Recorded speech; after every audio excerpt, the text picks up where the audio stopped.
2 शमूएल अध्याय 1।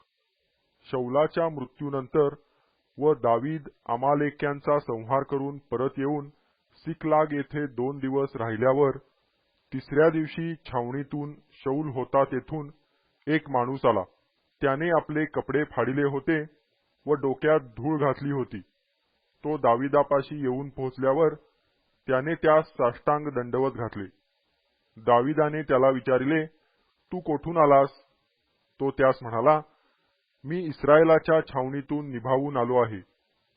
दावीदाने त्यास विचारले, कसे काय वर्तमान आहे ते मला सांग बरे। तो म्हणाला, लोक रणभूमीवरून पळाले, पुष्कळ लोक पडले व प्राणास मुकले। शौल व त्याचा पुत्र योनाथान हेही प्राणास मुकले। दावीदाने बातमी आणणाऱ्या त्या तरुणास विचारले, शौल व त्याचा पुत्र योनाथान हे मेले हे तुला कशावरून कळले? तो बातमी आणणारा तरुण म्हणाला, मी सहज गिलबोवाच्या डोंगरात फिरत असता शौल आपल्या भाल्यावर टेकलेला आहे आणि रथ व स्वार त्याच्या पाठीशी येऊन अगदी भिडले आहेत असे मला दिसले। शौलाने मागे पाहिले तो मी त्याला दिसलो आणि त्याने मला हाक मारली। तेव्हा मी म्हणालो, काय आज्ञा? तो मला म्हणाला, तू कोण आहेस? मी त्यास म्हणालो, मी अमालेकी आहे। तो मला म्हणाला, माझ्याजवळ उभा राहून माझा वध कर। मला यातना होत आहेत तरी माझा प्राण अद्यापि कायमच आहे। तेव्हा मी त्याच्यापाशी उभे राहून त्याला वधिले, कारण त्याचे असे पतन झाल्यावर तो वाचणार नाही अशी माझी खात्री झाली होती। मी त्याच्या मस्तकाचा मुकुट व त्याची बाहुभूषणे काढून येथे माझ्या स्वामीजवळ आणली आहेत। हे ऐकून दावीदाने आपली वस्त्रे धरून फाडिली आणि जितके लोक त्याचबरोबर होते त्यांनीही तसेच केले। शौल, त्याचा पुत्र योनाथान, परमेश्वराचे लोक आणि इस्रायलाचे घराणे ही तरवारीने पडली म्हणून त्यांच्याबद्दल त्यांनी शोक केला, विलाप केला आणि संध्याकाळपर्यंत ते उपाशी राहिले। मग दावीदाने आपणास बातमी देणाऱ्या त्या तरुण मनुष्यास विचारिले, तू कोठला? तो म्हणाला, मी एका परदेशाचा पुत्र आहे, मी अमालेकी आहे। दावीद त्यास म्हणाला, परमेश्वराच्या अभिषिक्ताचा वध करण्यास हात चालवण्याची तुला भीती कशी नाही वाटली? दावीदाने एका तरुणास बोलावून सांगितले, जवळ जाऊन त्याजवर हल्ला कर। त्याने त्याजवर असा वार केला की तो मेलाच। दावीद त्यास म्हणाला, तुझा रक्तपात तुझ्याच माथी असो, परमेश्वराच्या अभिषिक्ताला मी वधिले असे म्हटल्याने तुझ्याच मुखाने तुझविरुद्ध साक्ष दिली आहे। मग दावीदाने शौल व त्याचा पुत्र योनाथान यांच्या संबंधाने पुढील विलापगीत गायले आणि हे धनुष्य नामक गीत यहुद्यास शिकवण्याची आज्ञा केली। पहा, हे गीत याशाराच्या पुस्तकात लिहिलेले आहे। हे इस्रायला, तुझा शिरोमणी उच्च स्थानी वधिला आहे। बलाढ्य पहा कसे पतन पावले आहेत। गथात हे सांगू नका, अश्कलोनच्या आळ्यात हे जाहीर करू नका। पलिश्त्यांच्या कन्या आनंदित होतील, बेसुंत्यांच्या कन्या जयघोष करतील असे न होवो। गिलबोवाच्या डोंगरांनो, तुम्हावर दहीवर न पडू, पर्जन्यवृष्टी न होवो। नजराणा म्हणून देण्यास तुम्हासाठी अर्पण योग्य शेते न होवोत, कारण तेथे पराक्रम्यांची ढाल भ्रष्ट झाली आहे। शौलाची ढाल तैलाभ्यंगा वाचून भ्रष्ट होऊन पडली आहे। वधिलेल्यांचे रक्त प्राशन केल्या वाचून व बलाढ्यांचे मांदे भक्षण केल्या वाचून योनाथानाचे धनुष्य कधी परत येत नसे, शौलाची तरवार कधी रिकामी परतत नसे। शौल व योनाथान प्रेमळ व मनमिळावू असत, जीवनात व मरणात त्यांचा वियोग झाला नाही। ते गरुडाहून वेगवान व सिंहाहून बलवान होते। इस्रायली कन्यांनो, शौलासाठी रुदन करा। तो तुम्हास किरमिजी वस्त्रे लेववून शृंगारीत असे, तो तुमच्या वस्त्रांवर सोन्याचे अलंकार घालीत असे। रणभूमीवर बलाढ्य पहा कसे पतन पावले आहेत। योनाथाना, तू उच्चस्थानी वधिला गेला आहेस। माझ्या बंधो योनाथाना, मी तुझ्याकरिता विव्हळ होत आहे। तू मजवर फार माया करीत असस, तुझे मजवर विलक्षण प्रेम होते, स्त्रियांच्या प्रेमाहूनही ते अधिक होते। बलाढ्य पहा कसे पतन पावले आहेत। युद्धाची शस्त्रे कशी नाश पावली आहेत। 2 शमूएल अध्याय 2। यानंतर दाविदाने परमेश्वरास प्रश्न विचारिला की मी यहुदाच्या एखाद्या नगरात जाऊ काय? परमेश्वराने म्हटले, जा। दाविदाने विचारिले, कोणीकडे जाऊ? त्याने म्हटले, हेब्रोनास जा। मग दावीद इज्रेलीन अहिनवाम आणि नाबालाची स्त्री कर्मेलीन अबिगईल या आपल्या दोघी स्त्रियांसह तेथे गेला। त्याप्रमाणेच दाविदाबरोबर जे पुरुष होते त्या सर्वांस आपापल्या कुटुंबासह त्याने बरोबर नेले व ते हेब्रोनाच्या गावात जाऊन राहिले। यहुदी लोकांनी तेथे जाऊन दाविदास अभिषेक करून यहुदाच्या वंशाचा राजा नेमिले। दाविदास असे कळून आले की शौलास ज्यांनी मूठमाती दिली ते याबेश गिलादचे लोक होते। तेव्हा दाविदाने याबेश गिलादच्या लोकांकडे जासूद पाठवून त्यास सांगितले की तुम्ही आपला स्वामी शौल यास मूठमाती दिली, ही तुम्ही त्याजवर दया केली, याबद्दल परमेश्वर तुमचे कल्याण करो। आता परमेश्वर तुम्हाशी दयेने व सत्यतेने वर्तो। तुम्ही हे कृत्य केले आहे, या तुमच्या चांगुलपणाचा मोबदला मीही तुम्हास देईन। हिम्मत धरा, शूर व्हा। तुमचा स्वामी शौल मृत्यू पावला आहे आणि यहुदाच्या घराण्याने मला अभिषेक करून आपल्यावर राजा नेमिले आहे। इकडे नेराचा पुत्र अबनेर जो शौलाचा सेनापती होता, तो शौलाचा पुत्र इश बोशेत यास बरोबर घेऊन नदीपलीकडे महनाईम येथे गेला आणि त्याने गिलाद, अशूर्यांचा देश, इज्रेल, एफ्राईम, बन्यामीन वगैरे एकंदर इस्रायलावर त्यास राजा नेमिले। शौलाचा पुत्र इश बोशेत इस्रायलांवर राज्य करू लागला, तेव्हा तो 40 वर्षाचा होता। त्याने 2 वर्षे राज्य केले, पण यहुदांचे घराणे दाविदास धरून राहिले। हेब्रोनात दाविदाने यहुदाच्या घराण्यावर राज्य केले, त्याची मुदत 7.5 वर्षाची होती। मग नेराचा पुत्र अबनेर आणि शौलाचा पुत्र इश बोशेत यांचे सेवक महनाईमाहून गिबोन येथे गेले। इकडे सरुवेचा पुत्र यवाब व दाविदाचे सेवक हे बाहेर पडले आणि त्या उभय सैन्यांची गिबोनाच्या तलावापाशी गाठ पडली। तेथे एक सैन्य तलावाच्या एका बाजूला व दुसरे दुसऱ्या बाजूला उतरले। तेव्हा अबनेर यवाबास म्हणाला, तरुण पुरुषांनी उठून आपल्या पुढे 2 हात खेळावे। यवाबाने म्हटले, बरे, त्यांनी उठावे। शौलाचा पुत्र इश बोशेत याचे 12 तरुण बन्यामिनी आणि दाविदाच्या लोकातले 12 असे संख्येने सारखे पुरुष उठून पुढे सरसावले। तेव्हा त्या सर्वांनी एकमेकांची मस्तके धरून आपल्या तरवारी आपल्याबरोबर झुंजणाऱ्यांच्या कुशीत खुपसल्या व ते सर्व एकदम पडले। यावरून त्या स्थळाचे नाव हेलकथ हसुरीम, तीक्ष्ण धारेच्या सूर्यांचे क्षेत्र असे पडले। हे गिबोनात आहे। त्या दिवशी तुंबळ युद्ध झाले। दाविदाच्या सेवकांपुढे अबनेर व इस्रायल लोक यांनी हार खाल्ली। सरुवेचे 3 पुत्र यवाब, अभिषे व असाएल तेथे होते। त्यातला असाएल हा हरिणासारखा पायांचा चपळ होता। असाएलाने अबनेराचा पाठलाग केला। तो त्याच्या पाठीस लागला असता उजवी डावीकडे वळला नाही। अबनेराने मागे वळून त्याचकडे पाहिले व विचारिले, तू असाएल काय? तो म्हणाला, होय, तोच मी। अबनेर त्यास म्हणाला, उजवीकडे किंवा डावीकडे वळून एखाद्या तरुणास पकडून त्याचे कवच लुटून घे। पण असाएल त्याचा पाठलाग करावयाचे सोडिना। अबनेर पुन्हा असाएलास म्हणाला, माझा पाठलाग करण्याचे सोडून दे। तुला मारून जमिनीवर पाडण्यास मला का लावितोस? मग तुझा भाऊ यवाब यास मी आपले तोंड कसे दाखवू? तरी तो काही केल्या मागे सरेना। तेव्हा अबनेराने आपल्या भाल्याचा दांडा त्याच्या पोटात असा खुपसला की तो त्याच्या पोटात जाऊन पाठीतून निघाला आणि तो तेथेच पडून मेला। असाएल मरून पडला। त्या ठिकाणी जेवढे लोक आले तेवढे स्तब्ध उभे राहिले। इकडे यवाब व अभिषे यांनी अबनेराचा पाठलाग चालू ठेवला व सूर्यास्त होता होता अम्मा नामक पहाडापाशी ते पोहोचले। हा पहाड गिबोन रानाच्या वाटेवरील गिहा नावाच्या गावासमोर आहे। बन्यामिनी लोक अबनेरापाशी एकवट होऊन एक फौज बनून एका पहाडाच्या शिखरावर उभे राहिले. तेव्हा अब्नेर योवाबास हाक मारून म्हणाला, तरवारीस निरंतर भक्ष देत राहावयाचे काय?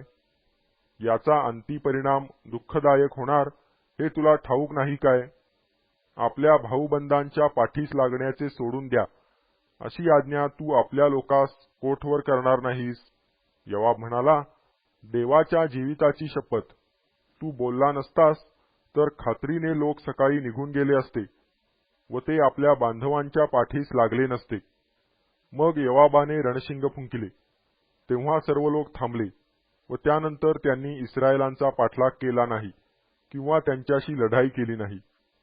अब्नेर व त्याचे लोक रातोरात अराबामधून कूच करून यार्देने पलीकडे गेले आणि सगळा बिथ्रोन प्रदेश पायाखाली घालून महनाईमास पोहोचले. अब्नेराचा पाठलाग करण्याचे सोडून परत आल्यावर योवाबाने सर्व लोक जमा केले. तेव्हा दाविदाच्या लोकांपैकी 19 पुरुष व असायेल हे नाहीत असे त्यास आढळून आले. तेव्हा दाविदाच्या लोकांनी बन्यामिनी व अब्नेराचे लोक यास असा मार दिला की त्यातले 360 पुरुष गतप्राण झाले आणि त्यांनी असायलास उचलून नेऊन बेथलेहेमातील त्याच्या बापाच्या थडग्यात मूठ माती दिली. मग योवाब व त्याचे लोक रात्रभर कूच करून उजाडताच हेब्रोनास पोहोचले. 2 शमूएल अध्याय 3. शौलाचे घराणे व दाविदाचे घराणे यांच्यामध्ये फार दिवस युद्ध चालू राहिले. दावीद प्रबल होत गेला व शौलाचे घराणे निर्बल होत गेले. हेब्रोन येथे दाविदास पुत्र झाले ते हे: इज्रेलीन अहिनवाम हिच्यापासून त्यास अम्मोन झाला, हा त्याचा ज्येष्ठ पुत्र. कर्मेली नाबालाची स्त्री अबिगईल हिच्यापासून त्यास किलाब झाला, हा त्याचा दुसरा पुत्र. गशुराचा राजा तल्मय याची कन्या माका हिच्यापासून त्याला तिसरा पुत्र अबशालोम झाला. हग्गिथीपासून चौथा पुत्र अदोनिया झाला. अबिटलेपासून पाचवा पुत्र शफाट्या झाला आणि दाविदाची स्त्री एगला हिच्यापासून सहावा पुत्र इथराम झाला. हेब्रोन येथे दाविदास जे पुत्र झाले ते हे: शौलाचे घराणे व दाविदाचे घराणे यांच्यामध्ये जो कलह माजला होता त्यात शौलाच्या घराण्यास अब्नेराचे पाठबळ होते. शौलाची एक उपपत्नी होती, ती अय्याची कन्या असून तिचे नाव रिस्पा असे होते. इश-बोशेथाने अब्नेरास विचारिले, तू माझ्या बापाच्या उपपत्नीपाशी का गेलास? इश-बोथेशाचे हे शब्द ऐकून अब्नेरास क्रोध आला व तो त्यास म्हणाला, मी काय कुत्र्याचे डोके आहे? मी काय यहुदाच्या पक्षात आहे? आज तुझा बाप शौल याचे घराणे आणि आप्तजन याजवर मी दया करीत असून तुला दाविदाच्या हाती लागू दिले नाही आणि तू आज ह्या बायकोच्या संबंधाने मला दोष देत आहेस काय? मी शौलाच्या घराण्याकडून राज्य हिसकावून घेईन आणि दाविदाची गादी दानापासून बैरशेब्यापर्यंत इस्रायल व यहुदा याजवर स्थापीन, अशी आणभाग परमेश्वराने केली आहे. तदनुसार मी त्याशी वर्तन केले नाही तर देव अब्नेराचे त्या मानाने किंबहुना त्याहूनही अधिक शासन करो. त्याच्याने अब्नेरास काही एक जबाब देववला नाही, कारण त्याचा त्याला धाक होता. अब्नेराने आपल्या नावाने दाविदाकडे जासूत पाठवून सांगितले, हा देश कोणाचा बरे? आणखी असेही सांगितले की आपण माझ्याशी सलोखा करा. सर्व इस्रायलांचे मन आपणाकडे वळवण्याच्या कामी मी आपणाला हात देतो. दाविदाने म्हटले, बरे, मी तुझशी सलोखा करीतो, पण एक गोष्ट तुला केली पाहिजे, ती ही की तू मला भेटावयास येशील तेव्हा आपल्याबरोबर शौलाची कन्या मिखल हिला घेऊन येणार नाहीस तर तुझी माझी भेट व्हावयाची नाही.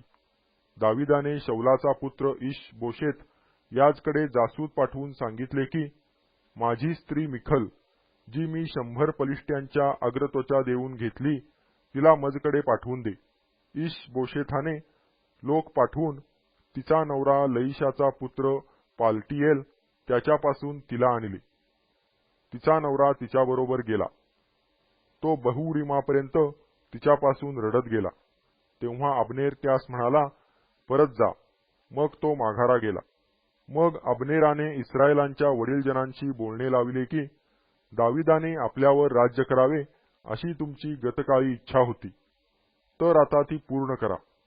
कारण परमेश्वराने दाविदाविषयी म्हटले आहे की, माझा सेवक दावीद ह्याच्याद्वारे मी आपले लोक इस्रायल ह्यास पलिष्ट्यांच्या व त्यांच्या सर्व शत्रूंच्या हातातून सोडवीन. मग अब्नेराने बन्यामिनी लोकांशी कानगोष्ट केली आणि इस्रायलास व बन्यामिनी लोकांच्या सर्व घराण्यास जे काही इष्ट वाटले ते दाविदाच्या कानावर घालण्यास तो हेब्रोनास देखील गेला. अब्नेर 20 पुरुष बरोबर घेऊन हेब्रोनास दाविदाकडे आला. तेव्हा दाविदाने अब्नेरास व त्याच्याबरोबरच्या लोकांस मेजवानी दिली. अब्नेर दाविदास म्हणाला, मी आता जातो आणि सर्व इस्रायल लोकांस माझ्या स्वामी महाराजांपाशी जमा करीतो, म्हणजे ते आपणाशी करार करतील. मग ज्यावर राज्य करावे अशी आपली इच्छा आहे त्या सर्वावर आपण राज्य कराल. दाविदाने अब्नेराची रवानगी केली व तो सुखरूप निघून गेला.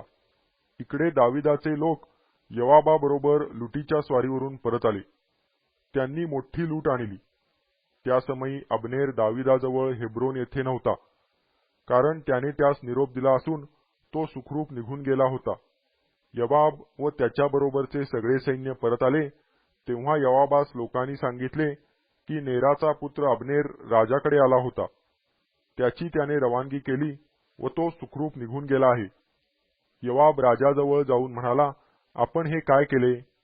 अब्नेर आपणाजवळ आला होता, त्याची आपण का रवानगी केली? तो हातचा पार निघून गेला. नेराचा पुत्र अब्नेर ह्यास आपण ओळखीत असालच. तो आपणास फसवावयास आणि आपली हालचाल व आपले एकंदर करणे सवरणे ह्यांचा भेद घेण्यास आला होता. यवाब दाविदापासून निघून गेल्यावर त्यास नकळत यवाबाने अब्नेराकडे जासूस पाठवले आणि त्यांनी त्यास सिरा नावाच्या विहिरीपासून परत आणले. अब्नेर हेब्रोनास परत आला तेव्हा त्याशी एकांती बोलण्यासाठी म्हणून यवाब त्यास वेशीच्या आत घेऊन आला. तेथे आपला भाऊ असाएल ह्याच्या रक्तपाताचा सूड उगविण्यासाठी त्याने अब्नेराच्या पोटावर असा वार केला की तो प्राणास मुकला. पुढे दाविदाच्या कानावर ही गोष्ट गेली तेव्हा तो म्हणाला, नेराचा पुत्र अब्नेर ह्याच्या खुनासंबंधाने मी व माझे राज्य परमेश्वराच्या दृष्टीने सदा निर्दोषच असणार. तो दोष यवाबाच्या व त्याच्या सगळ्या पितृकुळाच्या माथी येऊ आणि यवाबाच्या वंशात स्त्रावी, महारोगी, काठी टेकीत चालणारा, तरवारीने पडणारा किंवा अन्नान्न करणारा असा कोणी ना कोणी असल्यावाचून राहणार नाही. यवाब व त्याचा भाऊ अभिषय यांनी अब्नेराचा वध केला, कारण त्याने त्यांचा भाऊ असाएल ह्यास गिबोनाच्या लढाईत मारिले होते. मग दावीद यवाबास व आपल्या बरोबरच्या सर्व लोकांस म्हणाला, आपली वस्त्रे फाडा आणि गोणताट नेसून अब्नेरापुढे शोक करीत चाला. दावीद राजा स्वतः त्याच्या तिरडी मागे चालला. त्याने हेब्रोन येथे अब्नेरास मूठ माती दिली. अब्नेराच्या कबरेपाशी राजा हेल काढून रडला. सर्व लोकही रडले. दाविदाने अब्नेरासाठी विलाप करून हे गीत म्हटले, मूढाप्रमाणे अब्नेरास मृत्यू प्राप्त व्हावा काय? तुझे हस्त बद्ध केले नव्हते, तुझ्या पायात बेड्या घातल्या नव्हत्या. अधर्म्यापुढे जसा कोणी पतन पावतो तसा तू पतन पावलास. हे ऐकून लोक त्याच्यासाठी पुन्हा रडू लागले. दिवस अजून थोडा उरला होता.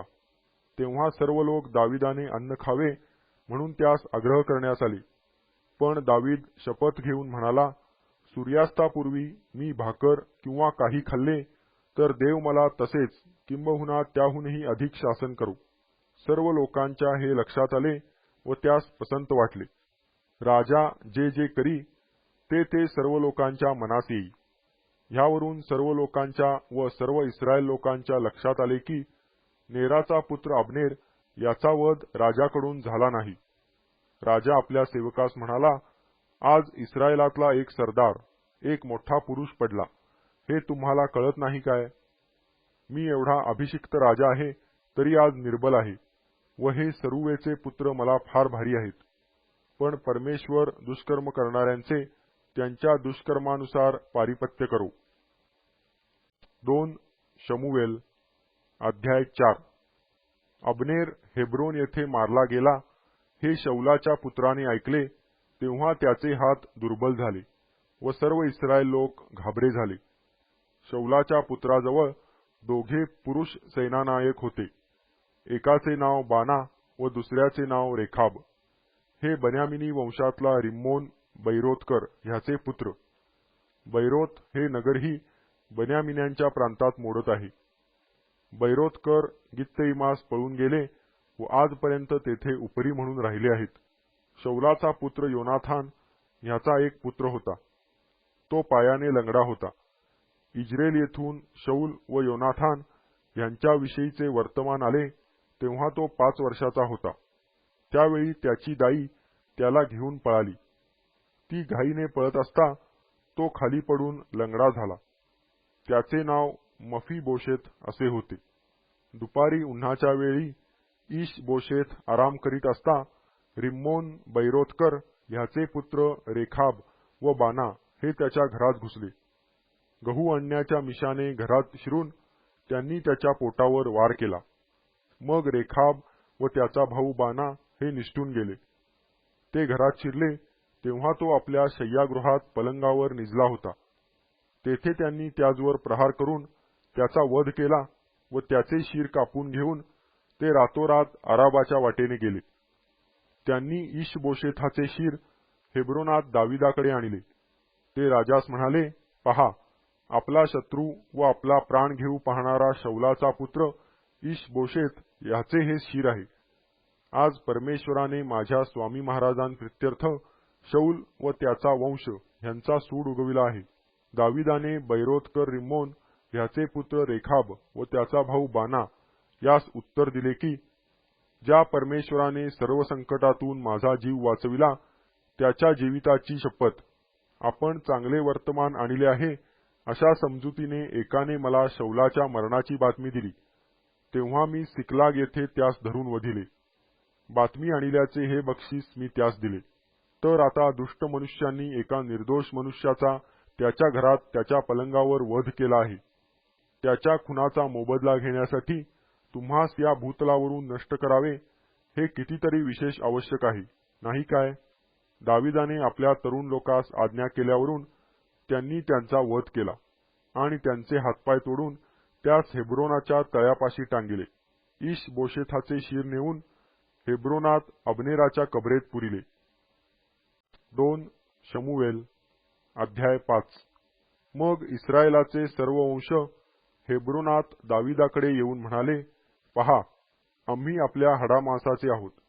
गतकाली शौल आम्हावर राजा असता इस्रायल लोकांची नेआण करणारे पुढारी आपणच होता आणि परमेश्वर आपणाला म्हणाला होता की, माझी प्रजा इस्रायल हिचा मेंढपाळ व अधिपती तूच होशील.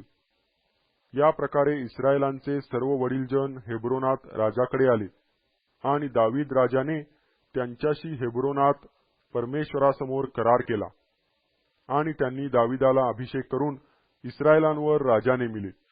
दावीद राज्य करू लागला तेव्हा तो 30 वर्षाचा होता. त्याने 40 वर्षे राज्य केले.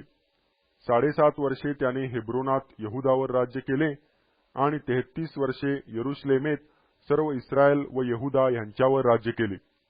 राजाने आपले लोक बरोबर घेऊन यरुशलेम येथे त्या देशचे रहिवासी यबुसी यांच्यावर स्वारी केली. ते म्हणाले, तुला येथे येणे साधावयाचे नाही. येथले आंधळे पांगळे तुला हकून लावतील. त्यांचा भावार्थ असा होता की दाविदाला येथे येणे साधावयाचे नाही. तरी दाविदाने सियोन गड घेतला. हेच ते दावीदपूर. त्या दिवशी दावीद म्हणाला, जो कोणी यबुशास मारील त्याने नळाजवळून जाऊन दाविदाच्या जीवाचा द्वेष करणाऱ्या त्या लंगड्या व आंधळ्या लोकांचा संहार करावा. ह्यावर अशी म्हण पडली आहे की, येथे आंधळे व लंगडे आहेत, घरात कोणाचा प्रवेश व्हावयाचा नाही. दावीद त्या गडावर राहू लागला. त्यास दावीदपूर हे नाव पडले. दाविदाने मिल्लो बुर्जापासून आतल्या बाजूस सभोवार तटबंदी केली. दाविदाचा उत्तरोत्तर उत्कर्ष होत गेला, कारण सैनाधीश देव परमेश्वर त्याच्या बरोबर असे.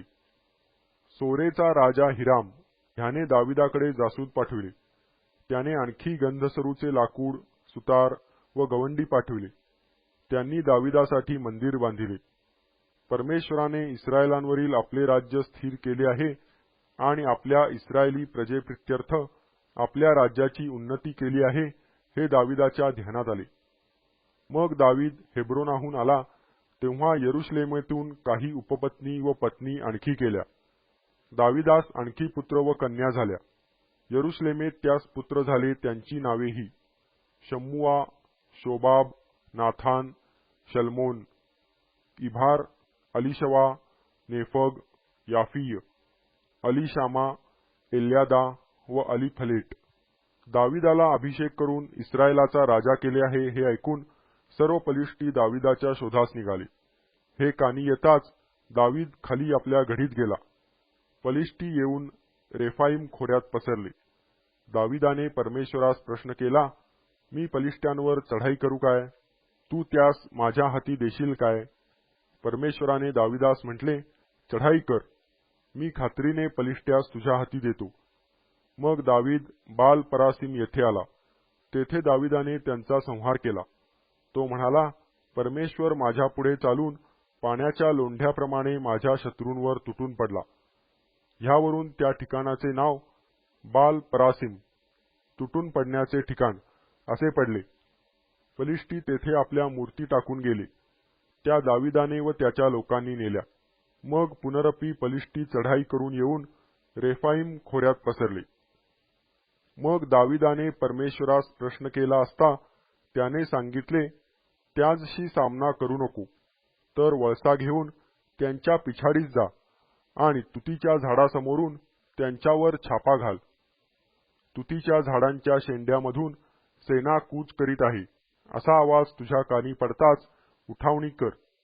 कारण परमेश्वर फलिष्ट्यांच्या सेनेचा संहार करण्यासाठी तुझ्या पुढे गेला आहे असे समज. परमेश्वराच्या आज्ञेप्रमाणे दाविदाने केले आणि गेबापासून गेजेरापर्यंत तो फलिष्ट्यास मार देत गेला. 2 शमूएल अध्याय 6. नंतर दाविदाने पुन्हा एकदा इस्रायलातले 30,000 निवडक पुरुष जमा केले.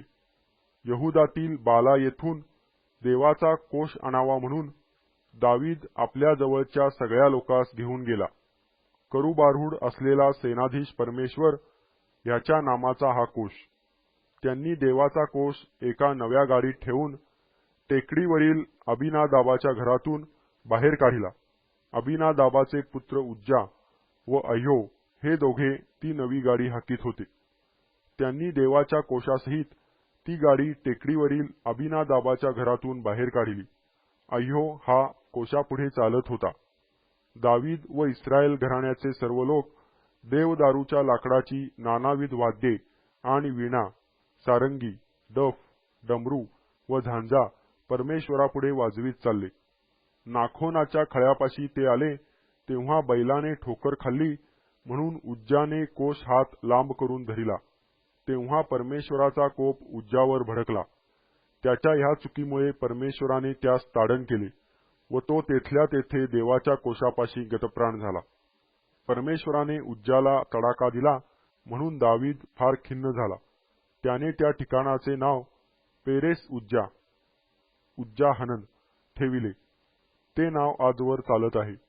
त्या दिवशी दाविदास परमेश्वराचा धाक वाटून तो म्हणाला, देवाचा कोष माझ्या घरी कसा आणावा? दावीद परमेश्वराचा कोष दावीदपुरात घेऊन जाण्यास कबूल होईना. त्याने तो ओबेद अदोम गित्ती ह्याच्या घरी एका बाजूस नेऊन ठेविला.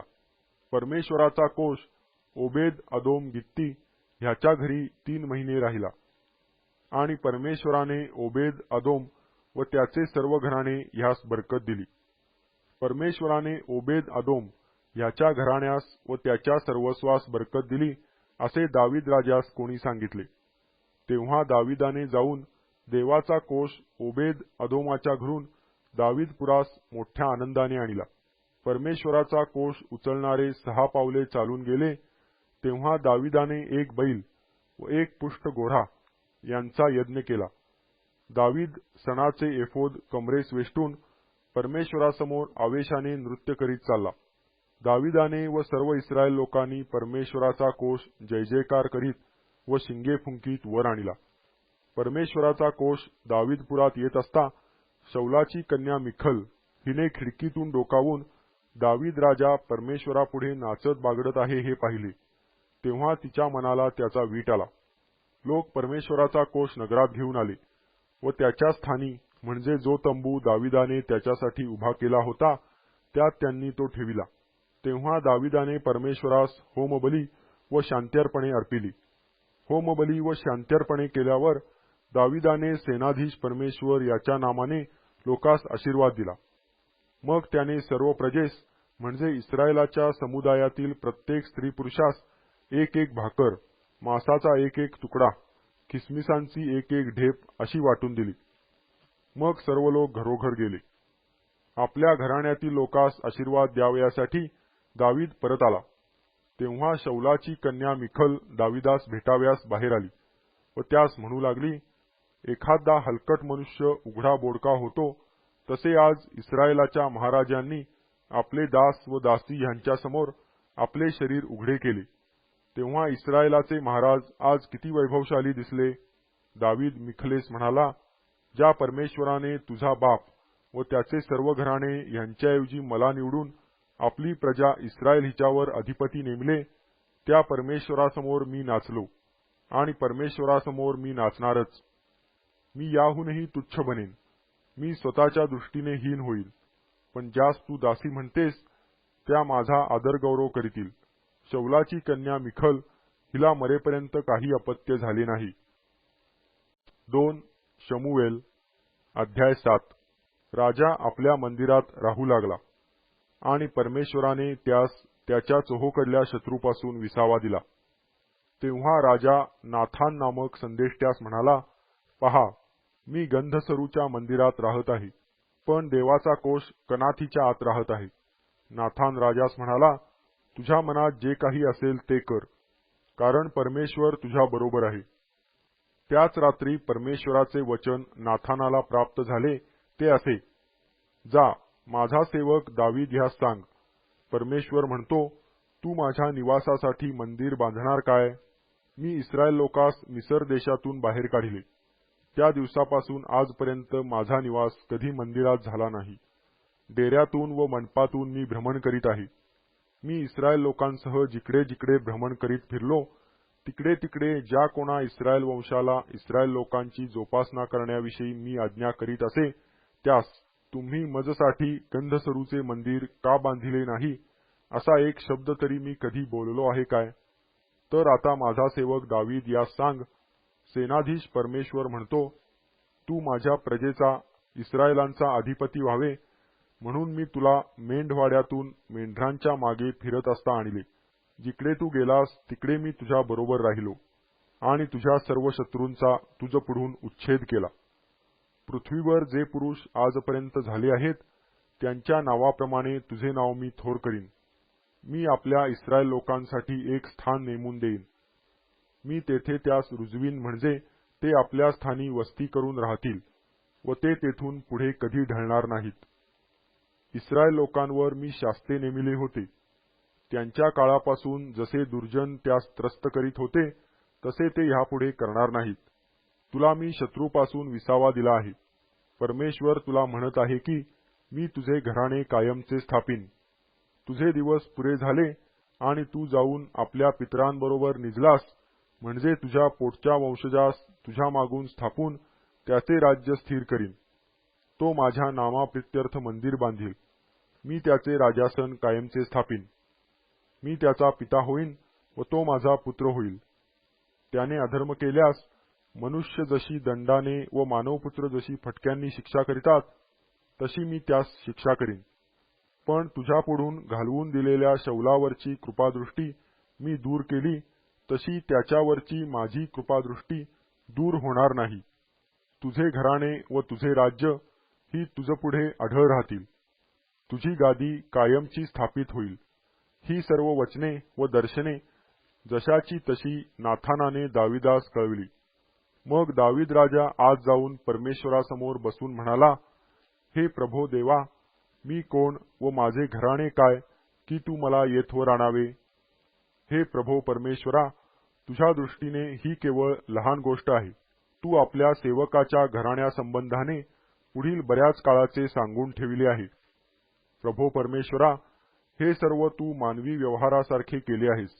दावीद तुझपुढे आणखी काय बोलणार? प्रभो परमेश्वरा, तू आपल्या सेवकास ओळखितोस. तू आपल्या वचनास्तव व आपल्या मनास आले म्हणून हे थोर कृत्य करून ते आपल्या सेवकाच्या निदर्शनास आणून दिले आहे. यास्तव हे प्रभो परमेश्वरा, तू थोर आहेस. जे काही आम्ही आमच्या कानांनी आजवर ऐकले आहे त्यावरून पाहता तुझ्या समान कोणी नाही. तुझ्याशिवाय अन्य देव नाही. तुझ्या इस्रायल प्रजेसमान भूतलावर दुसरे कोणते तरी राष्ट्र आहे काय? आपली प्रजा करून घेण्यासाठी इस्रायलास सोडवण्यास तू गेलास. आपले नाव केले, त्यांच्यासाठी महत्कृत्ये केली. आपल्या लोकास मिसर देशातून इतर राष्ट्रांच्या व देवांच्या हातातून सोडवून घेतले आणि त्यांच्या देखत आपल्या देशासाठी भयानक कृत्ये केली. असे करावयास कोणत्या राष्ट्राचा देव गेला होता? इस्रायल लोकांनी तुझी निरंतरची प्रजा व्हावे म्हणून तू त्यांची स्थापना केली. हे परमेश्वरा, तू त्यांचा देव झालास. तर आता हे प्रभो परमेश्वरा, आपला सेवक व त्याचे घराणे ह्याविषयी जे वचन तू दिले ते कायमचे सिद्धीस ने आणि आपल्या म्हणण्याप्रमाणे कर. सेनाधीश परमेश्वर इस्रायलावर सत्ताधीश आहे असे म्हणून लोकांनी तुझ्या नामाचा निरंतर महिमा वाढवावा आणि तुझा सेवक दावीद ह्याचे घराणे तुझसमोर स्थापित व्हावे. कारण हे सेनाधीश परमेश्वरा, हे इस्रायलाच्या देवा, तू माझे कान उघडून सांगितले की मी तुझे घराणे स्थापिन. म्हणून ही विनंती तुला करावयाची हिम्मत तुझ्या सेवकास आली. आता हे प्रभो परमेश्वरा, तूच देव आहेस व तुझी वचने सत्य आहेत आणि तू आपल्या सेवकांचे अशा प्रकारे बरे करण्याविषयी वचन दिले आहे. तर आता प्रसन्न होऊन आपल्या सेवकाच्या घराण्यास अशी बरकत दे की ते तुझ्या दृष्टीसमोर निरंतर कायम राहील. कारण हे प्रभो परमेश्वरा, तूच हे म्हटले आहे, तुझ्या सेवकाच्या घराण्याचे तुझ्या आशीर्वादाने सदा अभिष्ट होवो. 2 शमूएल अध्याय 8. ह्यानंतर दाविदाने पलिष्ट्यास मार देऊन अंकित केले आणि त्यांच्या मातृनगराची सत्ता त्यांच्या हातून काढून घेतली. मग त्याने मोवाबास मार दिला. त्यास जमिनीवर निजवून दोरीने मापिले आणि जे 2 दोऱ्या भरले त्यास ठार मारिले व जे 1 दोरी भरले त्यास सोडून दिले. मोवाबी दाविदाचे अंकित होऊन त्यास करभार देऊ लागले. सोबाचा राजा रहोबपुत्र हददेजर हा महानदाजवळ आपली सत्ता पुन्हा स्थापित करू पाहत होता. त्याचा दाविदाने मोड केला. दाविदाने 1700 स्वार आणि 20,000 पायदळ ही त्याचपासून हस्तगत केली. रथांच्या सर्व घोड्यांच्या शिरा दाविदाने तोडिल्या, मात्र त्यातून 100 घोडे राखून ठेविले.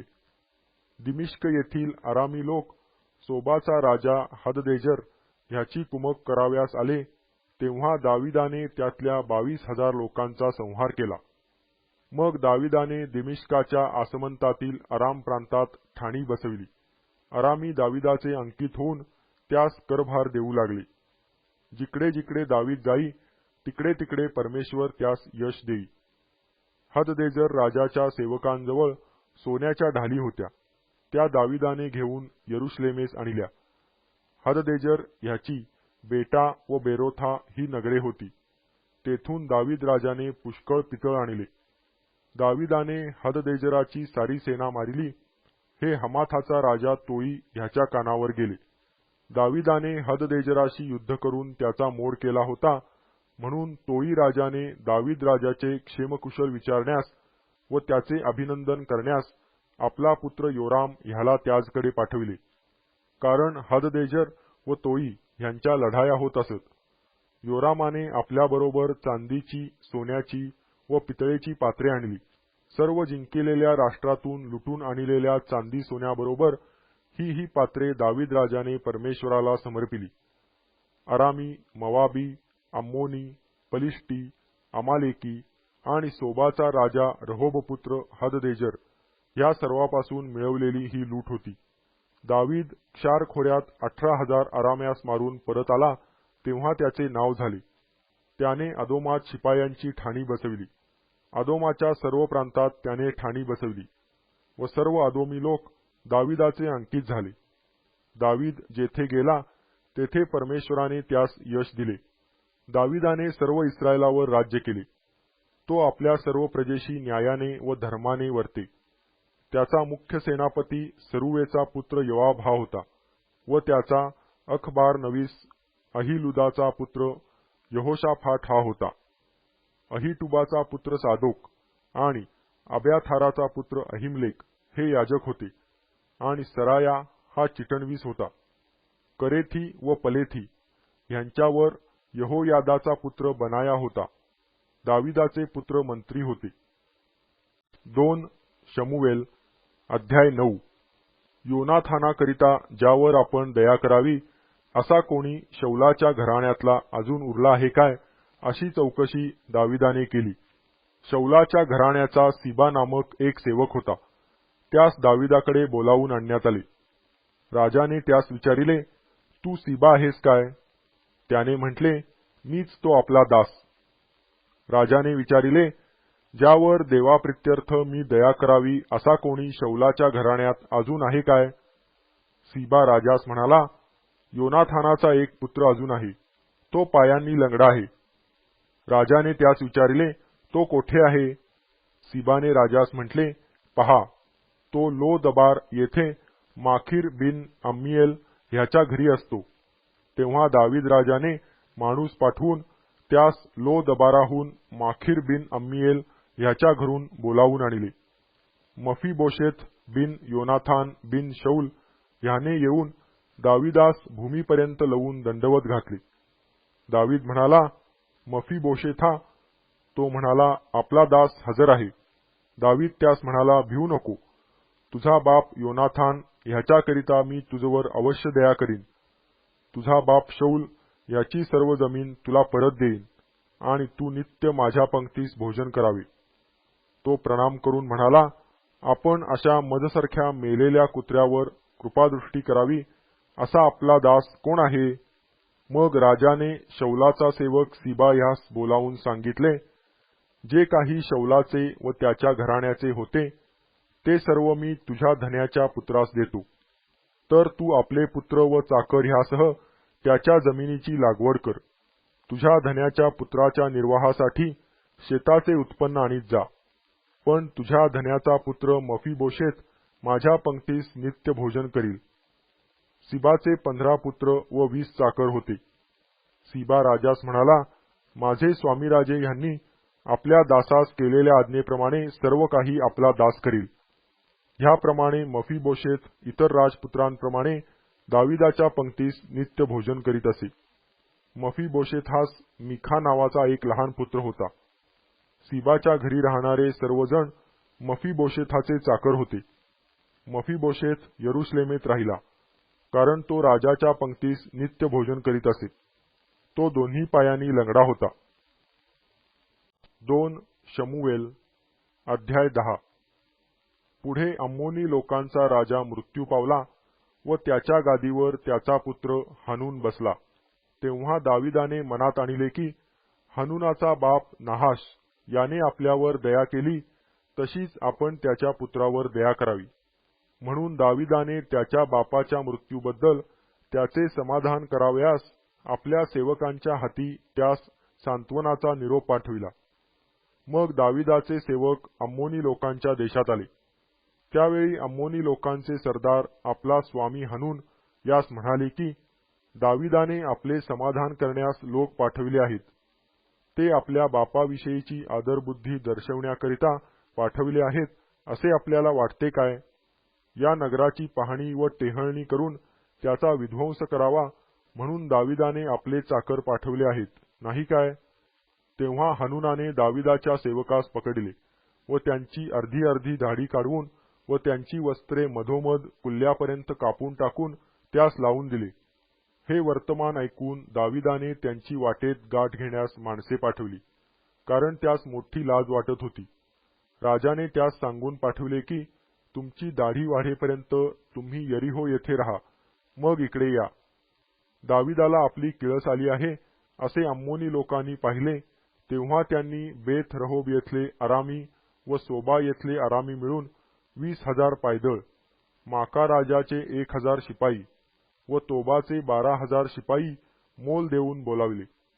हे ऐकून दाविदाने योआबास योद्ध्यांच्या सर्व सैन्यासह पाठवले। तेव्हा अम्मोनी लोकांनी बाहेर पडून वेशी नजीक व्यूह रचिला। इकडे सोबा व रहोब येथले अरामी आणि तोब व माका यांचे शिपाई हे निराळ्या ठिकाणी मैदानात युद्धास आले। आपल्या मागे व पुढे व्यूह रचिला आहे हे योवाबाने पाहून इस्रायल लढवय्यातील निवडक शिपाई घेऊन त्यास अराम्यांसमोर उभे केले आणि वरकड लोक त्याने आपला भाऊ अभिषय याच्या हाती दिले व त्याने अम्मोन्यांसमोर त्यांची व्यूहरचना केली। तो म्हणाला, अरामी मजहून प्रबल होऊ लागले तर तू माझे सहाय्य कर, पण अम्मोनी तुझहून प्रबल झाले तर मी तुझे सहाय्य करीन।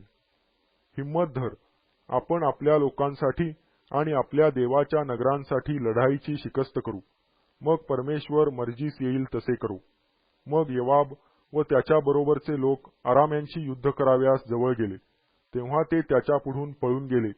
अरामी पळून गेले हे पाहून अम्मोनी लोकही अबिश याच्या पुढून पळून जाऊन नगरात शिरले।